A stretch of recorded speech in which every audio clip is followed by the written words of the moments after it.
Good morning, and this is Morning Reel, a 3 to 4 to 100-minute or so podcast of films that I review, hosted by yours truly, Ray Salazar.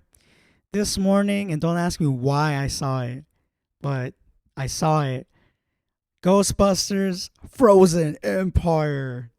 It's a 2024 American supernatural comedy film directed by Gil Keenan from a screenplay he co-wrote with Jason Reitman. Jason Reitman. Sounds familiar, right? He's the son of Ivan Reitman or Ivan Reitman, however you want to pronounce it, who directed like the first two Ghostbusters films and Kindergarten Cop. He directed Kindergarten Cop starring Arnold Schwarzenegger. Either way, Jason Reitman. He's his son. He's directed a couple of films, including Up in the Air, that stars George Clooney and Vera Farmiga, which like is probably like her hottest role, I guess. You know, she plays a badass woman, but it's not about that. Frozen Empire, man, right off the top.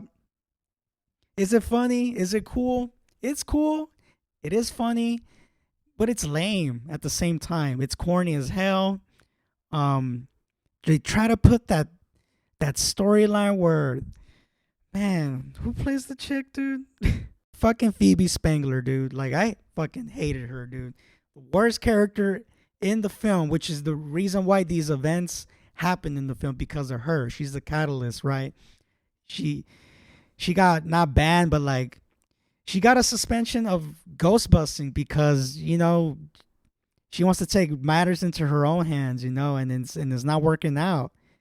And not only that, like, she's a kid technically or whatnot. I don't know, dude, but either way, she's having this like existential crisis, which I guess is normal for any like person at that age growing up, right? Especially if you're a chick. But like, they take it too far, man. Like, why did they have to like really engulf this storyline? They really inflated the crap out of it. They base it around that, like her desire to be not only a Ghostbuster, but like to be accepted at the same time, man. And it's just kind of weird how they kind of made a plot out of it. Pretty straightforward plot. The dude from Silicon Valley's in it, which I think he's freaking hilarious in this film. Like, honestly, he's the reason why I still kept going with this film, because he would just draw these little quips here and there, and every time he kills, and he turns out to be a fire master. Who would have thought, right? Yeah, so that dude brings this very brass, sacred thing, right? And in that thing is this like bad demon soul, right? And you know, once that soul is out, boom, like destruction on the whole earth.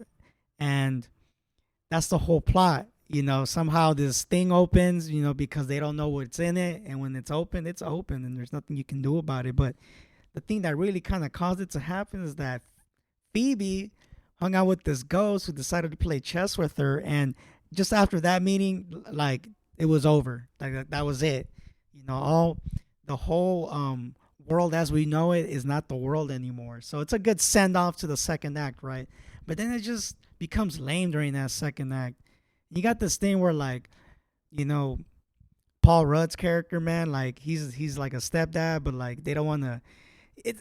They base it around that too, like, oh, like, you know, like, I'm with your mom and everything, but you know, you're not my male role model. And it took like a demon for her to like kind of realize, like, oh, okay, I guess this guy's really like not just with my mom to be with my mom. You know, he actually gives a shit. No fucking shit, dude. God damn. And then you got the only thing that really kind of made this worthwhile, honestly, at least for me, you know, seeing Bill Murray and the other OGs in this film, and they played their roles right. Like, Bill Murray, honestly, he doesn't even need to act. I feel like he's just himself, and that's it. Boom. Like, you got Bill Murray in the film, not just the character that Bill Murray's encompassing, you know? It's Bill Murray. And even at his age, dude, and you can, oh my God, it's just crazy to see him at that age, man. Like the biggest memory I have of that guy in the film is really Lost in Translation. Like, that film has stuck out with me as far as Bill Murray's work, you know, period. And He's old, but he's still got it, dude. He can dance, dude. He can dance with his acting, with his words, with his face. He's he's just a golden boy, man. I'm gonna miss him, man, because you know the years are coming by as quick as we barely can realize it, man. So overall, man, I gotta give this film 2.5 out of 4 tokes. Yes, 2.5 out of 4 tokes. I have to look. I can't say I didn't enjoy it. There were some good, funny parts there. Like as far as I'm concerned, the screenwriters are really good with dialogue. They really are. They know how to joke around with one character or another. It's just the plot itself. I wish there was a stronger plot to pretty much balance all these characters because it was a pretty big ensemble cast. I mean, you got Patton Oswalt in it playing a paranormal librarian, and he killed it too, man. Like, look, Patton Oswalt, honestly, man, like he's a pretty good comedic actor. Like I mean, he's a comedian, right? But like he knows how to encompass like a quirky guy. He nails it, and you got to give it up to him. Putting his time in that film. But yeah, man, 2.5 out of 4 tokes. What more could I really say about this film? Look, if you like Ghostbusters, if you like comedies, if you like flicks that have like a family element to it, because it is a family film in a sense. Like, I mean, I wouldn't like have your little kid watch this film. There's a bunch of bad words in it. But that's what makes it good, right? Like, it gotta have bad words, and I'm glad that it had bad words. I'm glad I had the word. I ain't gonna say it, but it's cool.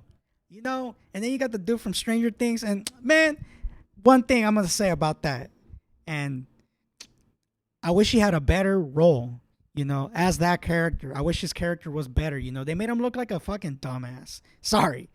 Sorry. They just made him look like a dumbass, like a guy who's experimental with what he has, with his skills, but like it's just not appealing, man. Like, I'm pretty sure when the years go by, he's gonna see this film. He's like, dude, like, what was I doing in this role?